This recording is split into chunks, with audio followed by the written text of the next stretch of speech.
અને આગળ વાત દેશના એક સમાચારની કે જે પ્રશ્ન કરે છે કે આપણી સિસ્ટમમાં શું અનામતે દલા તરવાડીની વાડી છે કે કોઈ પણ આવીને કહે કે લો રીંગણા 2-4 તો કે લઈ લો ને 10-12, કેમ કે એ પ્રકારની સ્થિતિનું નિર્માણ છે. સીધા મુદ્દા પર જઈએ. ધ ઇન્ડિયન એક્સપ્રેસનો રિપોર્ટ એ કહી રહ્યો છે, એમાં એમનું ઇન્વેસ્ટિગેટિવ રિપોર્ટિંગ છે ને એમાં સામે આવ્યું છે કે ઈડબ્લ્યુએસ એટલે કે આર્થિક રીતે પછાત માણસોને મળતી અનામત એ મોટાભાગે અમીરોના ભાગે ગઈ. કયા આધાર પર આવું કહી રહ્યા છે? યુપીએસસી સિવિલ સર્વિસીસ પરીક્ષા 2025 એના જે રિઝલ્ટ આવ્યા એમાં ઈડબ્લ્યુએસ કોટા હેઠળ જે 104 ઉમેદવારો પસંદ થયા એમના પ્રોફાઇલમાં મોટાભાગે બહુ મોટો વિરોધાભાસ જોવા મળ્યો. આ કોટા ગરીબ પરિવાર માટે છે, પણ લિસ્ટમાં એવા ખૂબ બધા ઉમેદવારો હતા કે જે બહુ પ્રીમિયમ બેકગ્રાઉન્ડમાંથી આવે છે, મતલબ એ ગરીબ નથી. પસંદ થયેલા 104માંથી 64.4% એટલે કે આશરે 67 ઉમેદવારો એવા હતા કે જેમણે દિલ્હી અને બાકીના શહેરની ખૂબ પ્રતિષ્ઠિત કોચિંગમાંથી તાલીમ લીધી હતી, જેની વાર્ષિક ફી 2.65 લાખની એવરેજ હતી. 46 ઉમેદવારો એવા હતા કે જેમણે એનસીઆર અને બાકીના રાજ્યોના પાટનગરની ખૂબ મોંઘી પ્રાઇવેટ શાળાઓમાં અભ્યાસ કર્યો હતો, જે વાર્ષિક ફી 1 લાખ કરતાં તો વધારે જ હતી. 28 ઉમેદવારોના માતા પિતા ટ્રેડિંગ, સ્ટીલ ફેબ્રિકેશન, કાપડ અને કન્ફેક્શનરી જેવા વિવિધ નાના મોટા બિઝનેસીસ ચલાવતા હતા. 10 ઉમેદવારો એવા હતા કે જે યુપીએસસીની તૈયારી એમણે શરૂ કરી એની પહેલાં ખૂબ મોટી સોફ્ટવેર કંપની, કન્સ્ટ્રક્શન કંપની અથવા બીજી કોઈ પ્રકારની મલ્ટીનેશનલ કંપનીમાં બહુ જ સારા પગારવાળી કોર્પોરેટ જોબ કરતા હતા. આ યાદીમાં 14 ઉમેદવારો આઈઆઈટીના, 3 ઉમેદવારો એનઆઈટીના ગ્રેજ્યુએટ્સ છે. આ ઉપરાંત 27 ઉમેદવારોએ દિલ્હી યુનિવર્સિટી, 3 ઉમેદવારો જેએનયુમાં ભણેલા છે. ત્યાંની ફીસ પણ વધારે હોય છે. ઈડબ્લ્યુએસ કોટા માટે વાર્ષિક કૌટુંબિક આવક મર્યાદા 8 લાખ રૂપિયાથી ઓછી કરેલી છે. લાખોની ફી અને મોંઘું શિક્ષણ આ લોકોએ મેળવ્યું એનો મતલબ એ થાય છે કે અનેક ગરીબ માણસો કે જેમને આ હક કદાચ મળવો જોઈતો હતો જે એમના સુધી ન મળ્યો.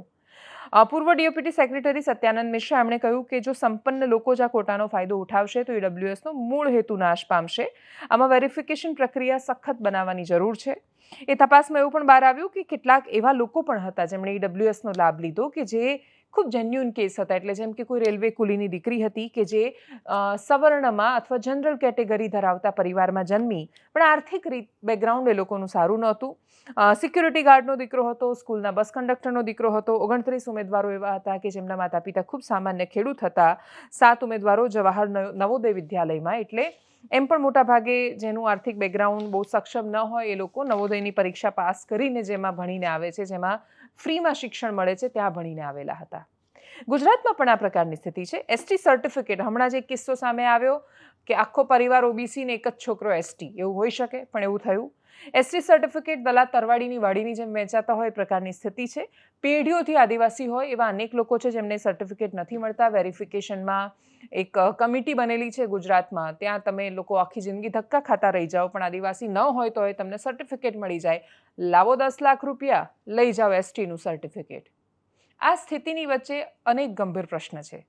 એક વ્યક્તિએ ફોન કર્યો, અમદાવાદમાં રહે છે, મૂળ શામળાજી પાસેના રહેવાસી છે. એમના પત્ની એ મહીસાગરના ખાનપુર તાલુકાના છે.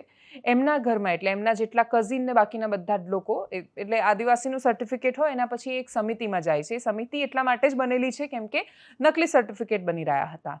એ છોકરીએ, આદિવાસી પરિવારની એ છોકરીએ જીપીએસસીની એક્ઝામ સતત 3 થી 4 વાર પાસ કરી. 4 વાર પાસ કરી. એકવાર બીજી એક એક્ઝામ પાસ કરી, એકવાર પીઆઈની એક્ઝામ પાસ કરી, 2 વાર ક્લાસ 1-2ની એક્ઝામ પાસ કરી. સતત પાસ કર્યા પછી એનું એસટીનું સર્ટિફિકેટ કેન્સલ કર્યું.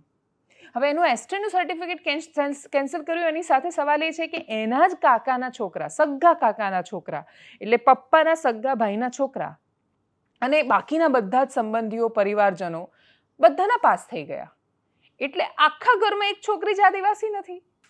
એ પોતે એના કહેવા પ્રમાણે પોતે આદિવાસી છે, પણ એને આદિવાસીનું સર્ટિફિકેટ નથી મળતું. એના જ ભાઈઓના આદિવાસી સર્ટિફિકેટ એ કમિટી પાસ કરી દે છે, પણ એ છોકરીનું નથી કરતી. એના લગ્ન આદિવાસીમાં થયા છે.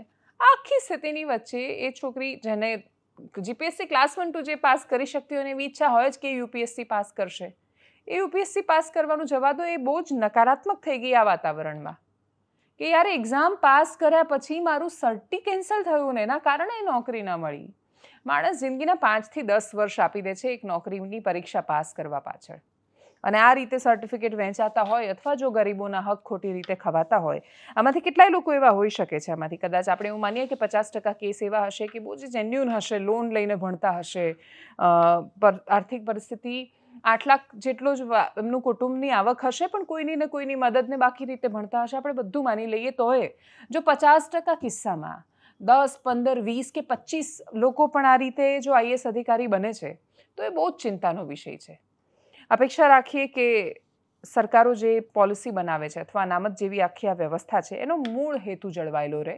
અનામતમાં પણ બહુ જ સમસ્યાઓ થઈ છે કે જે એકવાર અનામતનો લાભ લે એના પછી એ સમૃદ્ધ થાય અને પછી પેઢીઓ સુધી એના એ જ પરિવારોમાં એ લાભ મળ્યા કરે. તો બહુ જ બધા પ્રશ્નો છે જેના માટે આ યોજનાઓ બની છે એના સુધી એનો હક પહોંચે એવી અપેક્ષા સાથે એનાલિસિસમાં અત્યારે બસ આટલું. જો આપ અમને યુટ્યુબ પર જોઈ રહ્યા છો તો સબસ્ક્રાઇબ કરો, ફેસબુક પર જોઈ રહ્યા છો તો ફોલો કરો, વિડીયોને શેર કરો. નમસ્કાર.